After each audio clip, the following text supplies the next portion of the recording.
Hello नमस्कार। प्रथम class के भूगोल की बात की जाए, भूगोल अर्थात जियोग्राफी। जियोग्राफी में आपको हम 16 यहाँ लिखा हुआ है 16 शॉर्ट क्वेश्चन, जिसमें 16 शॉर्ट क्वेश्चन मतलब लघु प्रश्नों की श्रृंखला बताया जाएगा। और ये आप देखोगे बिहार बोर्ड में VVI क्वेश्चन हो सकता है। मॉडल पेपर उठाकर देखो, सबसे ज्यादा बार क्वेश्चन इसी को रिपीट किया है क्वेश्चन बैंक में भी। जैसे आपसे पूछा है प्रौद्योगिकी पार्क क्या है, अस्मोग क्या है, और पूछा है मेट्रो रेलवे क्या होता है। ये सब छोटा छोटा प्रश्न होता है, लेकिन दो नंबर में आ जाता है। अगर इन सभी प्रश्नों का उत्तर आप सही से आंसर नहीं लिख पाओगे तो कहीं ना कहीं मार खा जाओगे। मार खाने का मतलब है नंबर आपका कम हो सकता है। तो 16 प्रश्नों की श्रृंखला आप इसे देखो। पार्ट 1 रहेगा, एगो पार्ट 2 लेकर आएंगे, इसी में से 8 गो इसमें और 8 गो दूसरे वीडियो में बताएंगे। तो इस वीडियो को देखने के बाद उस वीडियो को भी आप देख लेना, ठीक है। चलो पहला क्वेश्चन आप देखो, प्रौद्योगिकी पार्क क्या है। देखो जैसे हम लोग देखते हैं ना, फुलवारी में पार्क होता है, घूमने फिरने जाते हैं, किसी को लेकर जाते हैं, बहुत मजा आता है। लेकिन उसी प्रकार यहाँ देखा है प्रौद्योगिकी पार्क क्या है, तो बताओगे ऐसी जगह ऐसा जगह जहाँ तकनीकी कंपनियां हो, मतलब बहुत ज्यादा टेक्नोलॉजी वाली कंपनियां होती है। वो कंपनी स्टार्टअप मतलब बिजनेसमैन वाला, और अनुसंधान रिसर्च मतलब रिसर्च करने वाली कंपनियां एक ही साथ स्थित होता हो। मतलब ऐसा जगह जहां तकनीकी कंपनी, स्टार्टअप और अनुसंधान रिसर्च करने वाला एक ही साथ स्थित होता है, तो उसे हम प्रौद्योगिकी पार्क कहते हैं। है समझ में? तो इसे आप लिख लो, ऐसा जगह जहां तकनीकी कंपनियां, स्टार्टअप, अनुसंधान संस्थान एक ही साथ स्थित होता है, तो उसे हम प्रौद्योगिकी पार्क कहते हैं। इसका मुख्य उद्देश्य क्या होता है साहब, लिखना। इसका मुख्य उद्देश्य तकनीकी नवाचार होता है, नया नया आचार विचार करना होता है, बढ़ावा देना होता है, अनुसंधान और विकास को प्रोत्साहित करना होता है, उद्यमियों की सहायता वातावरण प्रदान करना होता है। उद्यमियों का मतलब होता है जो व्यापारी गण होते हैं, उनको सहायता प्रदान करता है कि आप इस तकनीकी के माध्यम से कहां तक विकास आप कर सकते हैं। यही सब होता है प्रौद्योगिकी पार्क। उम्मीद करते हैं आप इसे समझ लिए होंगे और इसे आप लिख देना। कभी कभी हो सकता है कि आज तक एक क्वेश्चन पूछा नहीं हुआ है कि प्रौद्योगिकी पार्क की विशेषता बताओ। तो अगर कहीं आपसे पूछ ले कि प्रौद्योगिकी पार्क की विशेषता बतावे तो कह देना इंफ्रास्ट्रक्चर बनाना, सहयोग और नेटवर्किंग स्थापित करना, सरकार और उद्योगों से समर्थन प्राप्त करना, और शैक्षणिक संस्थानों के संबंध स्थापित करना, नई तकनीकों का विकास करना इसका उद्देश्य है। उदाहरण में इसमें लिखना होगा Indian institute of technology IIT company, जैसे भारत में IIT कंपनी है।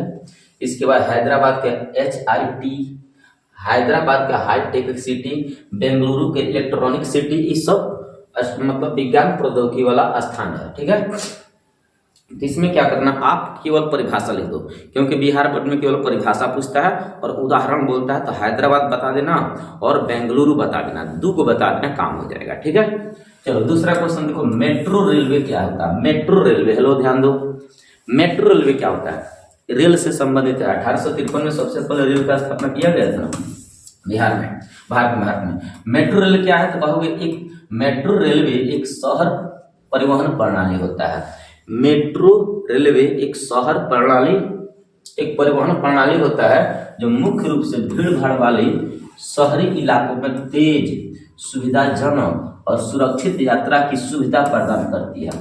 तो पूछे मेट्रो रेलवे क्या होता है तो कहोगे मेट्रो रेलवे एगो परिवहन प्रणाली होता है, मतलब माजा काटने वाला एगो सिस्टम होता है। परिवहन मतलब माजा काटने वाला, एक स्थान से दूसरे स्थान जाना। परिवहन प्रणाली होता है जो मुख्य रूप से कहाँ चला जाता है, भीड़ भाड़ वाले इलाकों में, शहरों में चलाया जाता है, जो तेजी से पहुंचाता है, सुविधाजनक पहुंचाता है, सुरक्षित यात्राओं की सुविधा देता है। सुरक्षित यात्राओं की मतलब सुरक्षित यात्रा की सुविधा प्रदान करता है, मतलब बहुत सुरक्षा रहता है उसमें, चारों उससे एकदम सीट बंद रहता है कमरा, उसमें हवा प्यार नहीं लगता है, AC मिलता है, बैठने का सब कुछ व्यवस्था होता है, मतलब सब सुविधा होता है। वहीं मेट्रो रेलवे होता है। तो बता देना भीड़ भाड़ इलाकों में चलाने वाले रेल होता है जो बहुत तेजी से, सुविधाजनक और सुरक्षित यात्रा की सुविधा प्रदान करता है। इसे मास रैपिड ट्रांजिट सिस्टम भी कहा जाता है, ठीक ना, इसको याद रखना। इसको दूसरी भाषा में क्या कहोगे, मेट्रो रेलवे को क्या कहते हैं, तो कहोगे मास रैपिड ट्रांजिट सिस्टम ही कहा जाता है। मेट्रो ट्रेन बिजली से चलती है और यह आमतौर पर कहाँ चला जाता है, बिजली से चलती है, कोयला से नहीं चलती है। यह आमतौर पर भूमि पर चलाई जाती है, भूमि पर और ऊंचे पुलों पर भी चलाया जाता है, ऊंचे ऊंचे स्थानों पर भी चलाया जाता है, और तो और जमीन को अंदर खुदाई करके भी चलाया जाता है। तीनों जगह मेट्रो रेलवे को चलाया जाता है, ये सब लिख देना, ठीक है। भारत में प्रमुख मेट्रो रेलवे कौन है, तो बताओ कि सबसे पहले भारत में मेट्रो रेलवे जो चला था कोलकाता मेट्रो, कब, 1984 में चला था। और दिल्ली में मेट्रो कब चला था, 2002 में चला था। दोनों बतिया लिख देना, ठीक है, लिख देना जैसे में दिल्ली मेट्रो, कोलकाता मेट्रो आदि, ठीक है। 2 नंबर में आपका क्लियर हो जाएगा। अब हम बात करते हैं अस्मोग क्या होता है, ध्यान से सुनो, ये क्वेश्चन कई बार आया हुआ है, अस्मोग क्या होता है। आपको हम बता दें, अस्मोग 2 शब्दों से मिलकर बना होता है।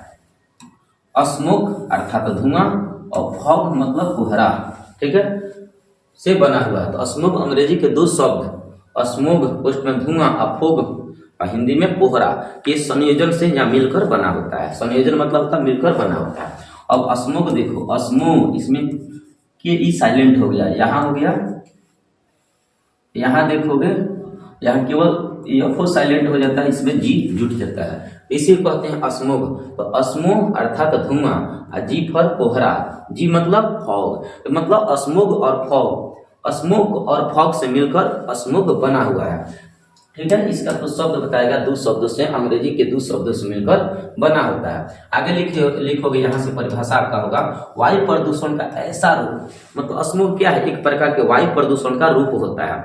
वायु प्रदूषण जैसे प्रदूषण आप समझते हो प्रदूषण क्या होता है, तो वायु प्रदूषण का एक रूप है अस्मोग। तो ये क्या होता है, वायु प्रदूषण का एक रूप है जिसमें धुआं निकलता है, धुआं, धूल, गाड़ी और फैक्ट्रियों से निकलने वाले हानिकारक गैस और कोहरे के कण मिलकर एक धुंधली पतली परत बना लेते हैं, जिसे अस्मोग कहा जाता है। तो क्या समझोगे, वायु प्रदूषण का एक ऐसा रूप होता है जिसमें धुआं बहुत ज्यादा, कोनो भैंस के लगे धुआं रहा कोई लगा तो धुआं भक भक फेंकता है, तो भी धुआं हो सकता है। धूल कण मतलब वातावरण में बहुत ज्यादा धूरा माटी उड़ता है, धूल कण, गाड़ी और फैक्ट्री, देखते हो किसी के गाड़ी के पिछाड़ से भक भक धुआं फेंकता है, कार्बन मोनोऑक्साइड।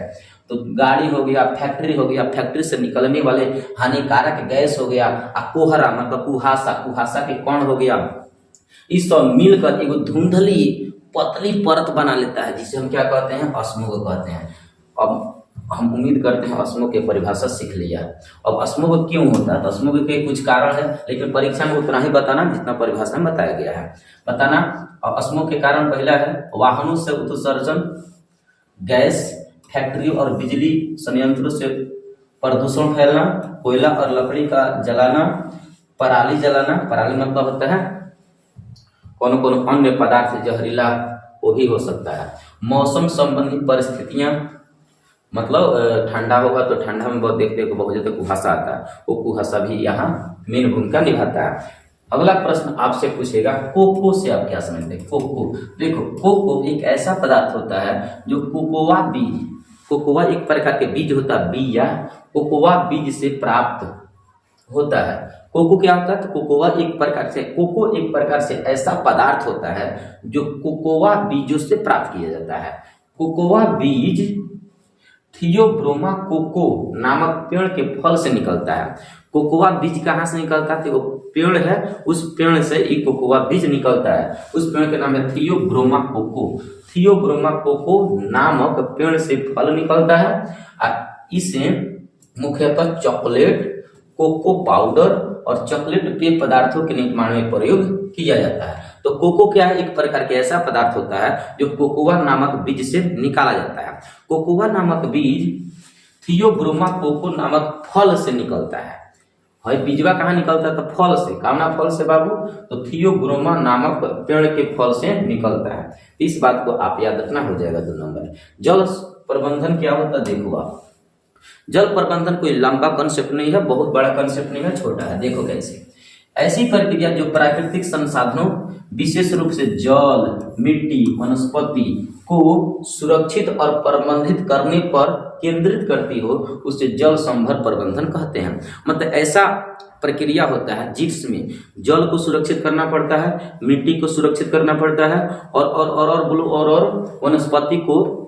वनस्पति को संरक्षित और प्रबंधित करने पर ध्यान दिया जाता है या केंद्रित किया जाता हो, उसी को जल संभरण प्रबंधन कहते हैं। इसका उद्देश्य क्या होता है? इसका उद्देश्य होता है जलधारा क्षेत्रों में जल और मिट्टी का संरक्षण करना, जल स्रोतों की गुणवत्ता और मात्रा को बनाए रखना, पर्यावरणीय संतुलन को बनाए रखना इसका मुख्य उद्देश्य होता है, ताकि जल की गुणवत्ता खराब ना हो। आज पीने योग्य पानी में देख रहे गुणवत्ता बहुत डाउन हो चुका है। पहले के लोग पानी एकदम मस्त पीते थे 20 फुट 30 फुट पर, लेकिन आज देखो 100 फुट 90 फुट हिलाने के बावजूद भी अच्छा गुणवत्ता वाला पानी नहीं मिल पा रहा है। इसी गुणवत्ता को बनाए रखना इसका मुख्य उद्देश्य है।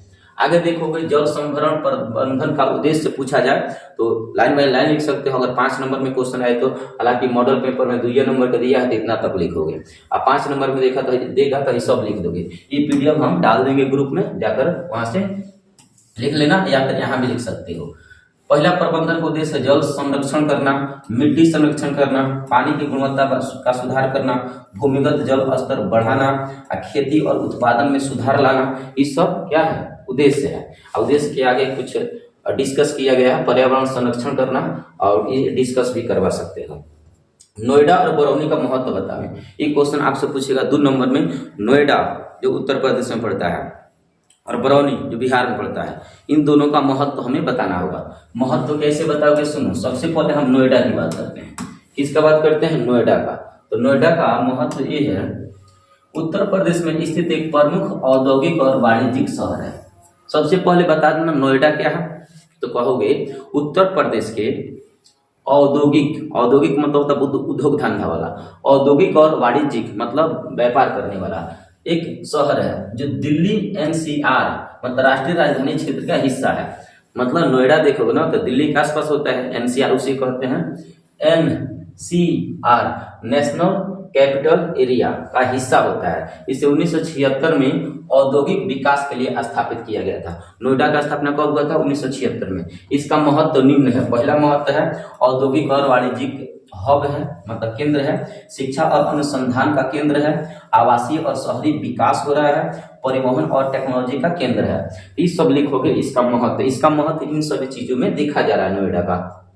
अब हम बात करते हैं अपने बरौनी, प्यारे बरौनी मतलब बिहार की बरौनी है। तो कहोगे बरौनी क्या है? बिहार के बेगूसराय जिला में स्थित एक महत्वपूर्ण औद्योगिक और परिवहन केंद्र है।